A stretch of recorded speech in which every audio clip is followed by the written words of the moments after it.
Hey everyone, welcome back to the channel. Today we are going to demystify two super important terms you will see all the time when you're looking at stocks: dividend yield and earnings per share, or EPS.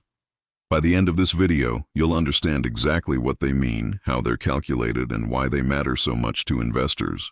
Ready to level up your investing knowledge? Let's dive right in. First up, let's talk about dividends. Imagine you own a small piece of a successful company.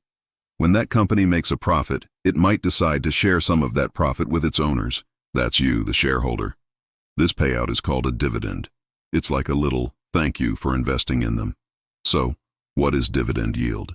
The dividend yield is a percentage that shows you how much a company pays out in dividends each year relative to its stock price. Think of it as the return on your investment, just from dividends alone. The calculation is pretty simple. You take the annual dividend per share and divide it by the stock's current price per share. Let's say a company, we'll call it Tech Corp, has a stock price of $100. If they pay out $2 in dividends per share over the year, you divide 2 by 100, which gives you 0.02. As a percentage, that's a 2% dividend yield. Why is this useful? Well, it helps you compare the dividend-paying power of different stocks. A higher yield might look attractive, especially for investors looking for a steady income stream from their portfolio. But a word of caution, a super high yield isn't always a good thing. It could mean the stock price has fallen sharply, which might signal trouble for the company. It's crucial to look at the whole picture, not just this one number. Now, let's switch gears to our second term, earnings per share, or EPS. This one is a biggie. EPS is one of the most widely used metrics for estimating a company's value.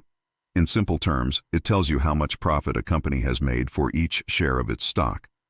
To calculate EPS, you take the company's net profit, that's their total earnings after all expenses and taxes are paid, and subtract any preferred dividends. Then you divide that number by the total number of outstanding common shares. Let's go back to our example company, Tech Corp. Imagine they made a net profit of $100 million this year. They don't have any preferred dividends to pay, and let's say they have 50 million shares of stock out there. You'd divide $100 million by 50 million shares, which gives you an EPS of $2. This means for every share you own, the company generated $2 in profit. So why does EPS matter so much? Because it's a direct measure of a company's profitability on a per-share basis. A higher EPS generally indicates a more profitable company. Investors love to see a company with a consistent and growing EPS over time. It suggests the company is becoming more efficient, growing its business, and creating more value for its shareholders. A declining EPS, on the other hand, can be a red flag.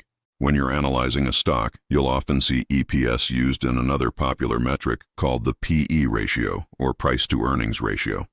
This is calculated by dividing the stock price by the EPS. It helps you understand if a stock is overvalued or undervalued compared to its peers. But that's a topic for another video. So let's quickly recap. Dividend yield tells you the percentage return you get from dividends relative to the stock price. It's great for income-focused investors. Earnings per share, or EPS, tells you how much profit the company is making for each share of stock. It's a key indicator of a company's financial health and profitability. Both of these metrics give you powerful insights, but remember, they are just two pieces of the puzzle. A smart investor never relies on just one or two numbers. You should always look at the company's overall financial health, its management, its position in the industry, and its future growth prospects. I hope this breakdown was helpful and made these concepts a lot clearer. Investing can seem complex, but once you understand the language, you're on your way to making more informed decisions. If you found this video valuable, please give it a thumbs up, and don't forget to subscribe for more content that makes investing simple. Got any questions? Drop them in the comments below. Thanks for watching, and I'll see you in the next one.